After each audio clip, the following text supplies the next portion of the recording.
You walk into IKEA with a simple mission. Buy one thing, maybe a desk lamp, maybe a bookshelf, maybe just a small plant for your living room. You even tell yourself, get in, get out. 10 minutes, but 45 minutes later, you're pushing a giant yellow cart through a maze of furniture displays. There's a $79 rug inside, a $29 plate set, 3 candles, a $12 plant you absolutely did not need. And somehow, your $20 shopping trip just turned into $280. Now most people blame the layout. They say IKEA stores are confusing, or that the place is just too big. But that's not the real reason. The real reason is something psychologists call the IKEA Effect, and it's one of the most powerful psychological tricks ever discovered in retail. In controlled experiments, researchers found something shocking. When people assemble a product themselves, they value it up to 40% more than the exact same product built by someone else, even when the quality is identical. Even when the product is slightly flawed, even when the instructions were confusing and the assembly was painful, effort changes value. And once you understand how, IKEA built an entire empire around this simple psychological loophole. You'll never look at shopping the same way again. But to understand how this happened, we have to rewind to a cold, rural village in Sweden. Europe is still in the middle of World War II, resources are scarce, economies are unstable, and a 17-year-old teenager named Ingvar Kamprad decides to start a small business, not a glamorous one. He begins by selling simple items through mail-order catalogs, pens, wallets, picture frames, cheap household goods. Kamprad would buy them in bulk from suppliers, then sell them to neighbors at a small markup. It wasn't revolutionary, but Kamprad had something most entrepreneurs don't: an obsession with efficiency. He hated waste. He hated unnecessary costs. And he believed something radical for the time. Good design shouldn't be expensive. At the time, furniture in Sweden was almost a luxury product. Most pieces were handcrafted, heavy, expensive, and often designed for wealthy families. For the average household, buying a new sofa or dining table was a major financial decision. Kamprad looked at that system and saw a massive opportunity. What if furniture could be affordable for everyone? What if normal families could furnish their homes without spending a fortune? But solving that problem required breaking several industry traditions. Furniture had 3 massive cost problems: manufacturing, transportation, and assembly. Traditional furniture was bulky and fully assembled when shipped. That meant trucks carried fewer products. Shipping costs skyrocketed. Warehouses filled up quickly. Stores needed more space. All of those costs stacked up, and guess who paid for it? The customer. So Kamprad began experimenting with a radical idea. What if furniture was shipped in pieces, not fully assembled, just parts? Flat, compact, efficient. At first, the idea sounded ridiculous. Why would customers buy furniture, only to go home and assemble it themselves? Wouldn't people hate that? Wouldn't they see it as cheap, lazy, low quality? But then something unexpected happened. Customers didn't hate it. They embraced it. And the reason why reveals something fascinating about human psychology. But here's the strange part. The idea that would eventually transform IKEA into a global giant started almost by accident. The story goes like this. In the mid-1950s, an IKEA employee was trying to load a wooden table into a customer's car. It wouldn't fit, no matter how they angled it. The table was simply too large. So they did something simple. They removed the legs. Suddenly, the table fit perfectly. That tiny moment changed the entire business, because if the legs could be removed for transport, why not ship the entire product that way? Flat-pack furniture was born, and the economic advantages were enormous. Flat packages meant trucks could carry far more products. Warehouses could store more inventory. Shipping costs dropped dramatically. Stores became more efficient. Prices fell. Customers loved it. IKEA quickly became known for one thing: affordable modern furniture. But then something strange started happening. Customers began forming emotional attachments to the furniture they assembled themselves, even when the process was frustrating, even when the instructions looked like alien hieroglyphics. Even when they had leftover screws at the end, people still loved the final product more than expected. Psychologists eventually studied this phenomenon, and the results were fascinating. In one famous study, researchers asked participants to assemble simple IKEA-style storage boxes. Once finished, participants were asked a simple question: how much would you pay for this box?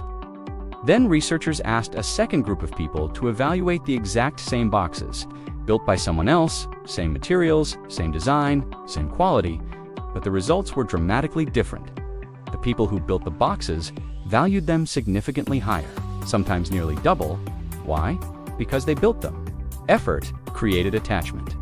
Attachment created value. This psychological bias became known as the IKEA Effect, and it reveals something uncomfortable about human nature. We don't always judge things rationally.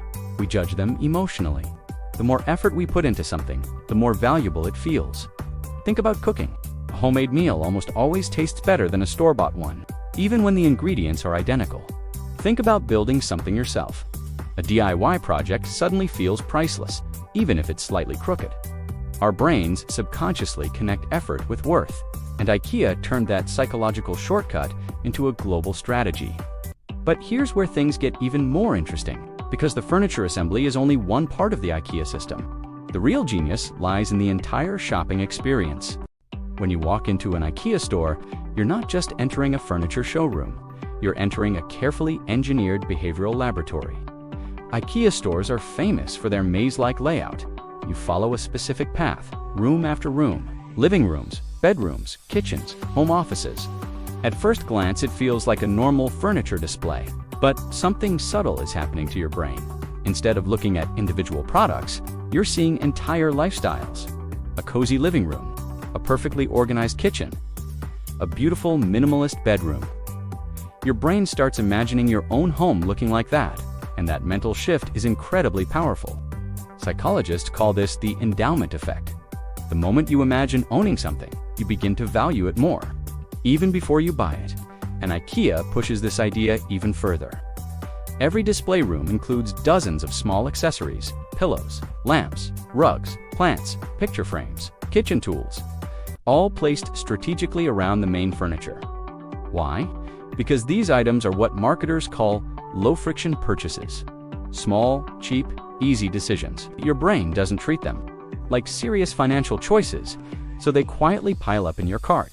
And here's a statistic that most people don't know.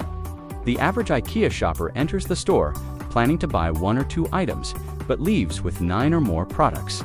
9, which explains why your quick trip never stays quick. Now, here's something interesting. Some critics argue IKEA's strategy is manipulative.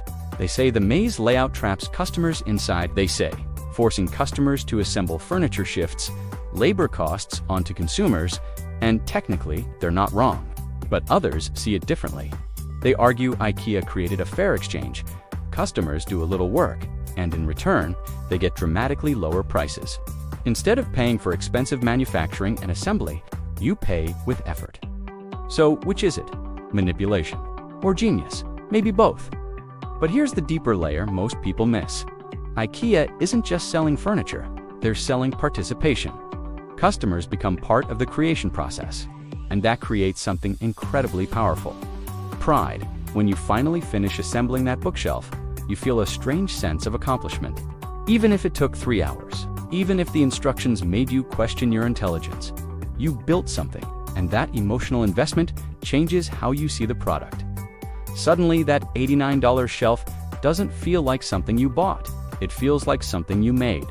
And that psychological shift has a massive business benefit. Returns drop. Think about it. If you buy a product fully assembled and don't love it, returning it is easy.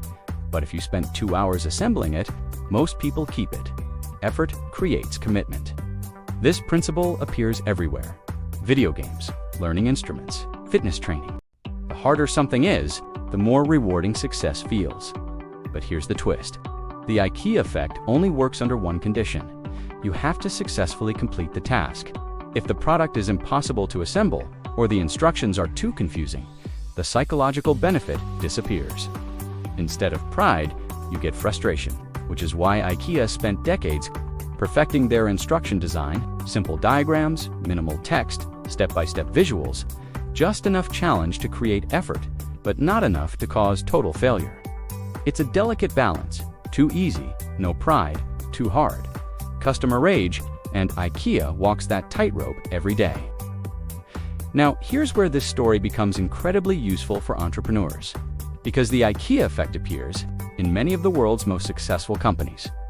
Think about modern software platforms, website builders, no-code tools, customization apps. These platforms allow users to build things themselves. Why? Because once someone spends hours creating something on a platform, they become emotionally attached to it. Leaving suddenly feels painful. The effort creates loyalty, which increases retention, which increases lifetime value. In other words, the IKEA effect isn't just about furniture, it's about human psychology. People value what they help create, and companies that understand this can build incredibly powerful businesses. But there's a danger here too. If companies push too much work onto customers, the magic disappears. Participation becomes annoyance, effort becomes frustration, and suddenly the IKEA effect becomes the IKEA headache. Striking that balance is everything. And surprisingly, even IKEA struggles with it today. Some customers love the DIY experience. Others absolutely hate it. There are entire internet communities dedicated to complaining about IKEA assembly, which leads to a final question. Why does this strategy work so well? Because humans crave meaning in the things they own. We don't just buy products, we buy stories, memories, effort, creation. The most valuable things in life often require work, relationships, skills, achievements, and somehow, building a bookshelf taps into the same psychological wiring, which is why that slightly crooked IKEA table might feel more valuable than a perfect luxury one. You built it. Now here's something worth thinking about. If effort increases perceived value, how many businesses today are missing this opportunity? How many products could become more valuable if customers helped create them? And here's the uncomfortable flip side. How many things do we overvalue simply because we worked hard on them? The next time you assemble furniture or build something yourself, ask yourself one question.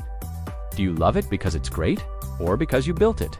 And if you enjoy breaking down the hidden psychology behind billion-dollar companies, you might want to stick around and subscribe now. Because the most powerful businesses in the world aren't just selling products.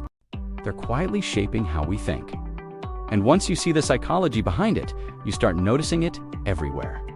So tell me in the comments, do you think IKEA's strategy is brilliant or manipulative? And what's the most frustrating piece of furniture you've ever had to assemble? I'm curious. Let me know in the comment below.